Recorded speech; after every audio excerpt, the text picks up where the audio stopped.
Hello everyone and welcome to Daily Fix Guide. In today's video, we are taking a deep dive into the online learning platform Coursive.io to answer one simple question: is it legit in 2025 or not?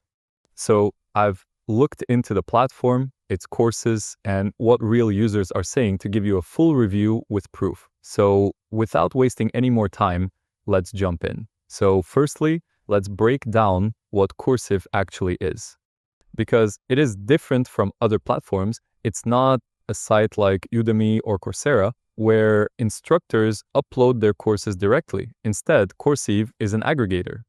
So they're best known for offering massive bundles of online courses for a one-time lifetime deal price, often sold through marketplaces like AppSumo, so you can pay once and get access to a huge library of courses. Now, let's get to the main question.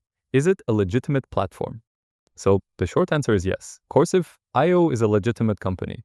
It's not a scam. You do get access to the courses you pay for, but the full story is more nuanced.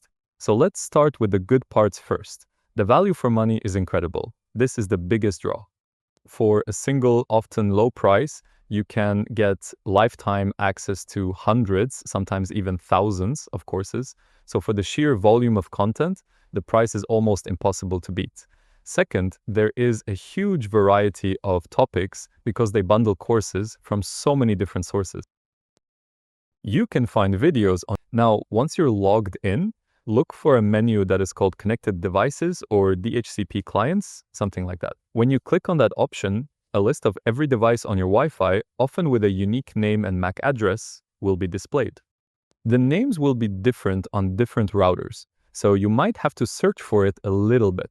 And if you have a search column, you can also search for it over here. Now, look through the list of devices. If you see any devices that you don't recognize, maybe an old device, a neighbor's phone, or any other device that shouldn't be there, what you have to do is look for an option that says block or a disconnect button. You should simply click on that block or disconnect option. Now, the reason you're not seeing anything on my screen is because all the devices are connected through the administrative ID and password, so all of the devices are recognized by my router. The option will not appear over here. So let's assume for some reason you're also not able to see the block or disconnect option.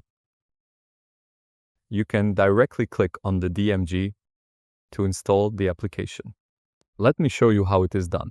So simply wait for a bit, and once it's done, simply click on that.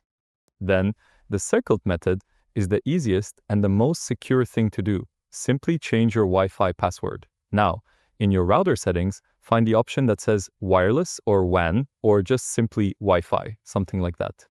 And inside Wi-Fi, simply look for Wi-Fi settings, and a page, something like this, should appear in front of you over here.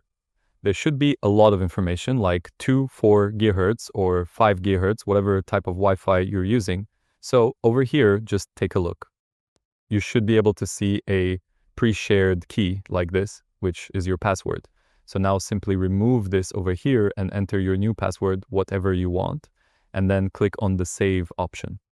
Now, the circle option could be anywhere on the screen, depending on the brand of router you're using. So for me, the circle option is right over here. And if you don't have a circle option, that means it has an autosave feature. So just simply make the changes, and probably the changes have already been saved. So keep that in mind. So once you save this, anyone unwanted will automatically be kicked off from your Wi-Fi. So that's it. You now know how to check your network and remove any unwanted devices from your Wi-Fi. I hope you found this video helpful. If you did, please give this video a thumbs up, share it with your friends, and subscribe to the channel for more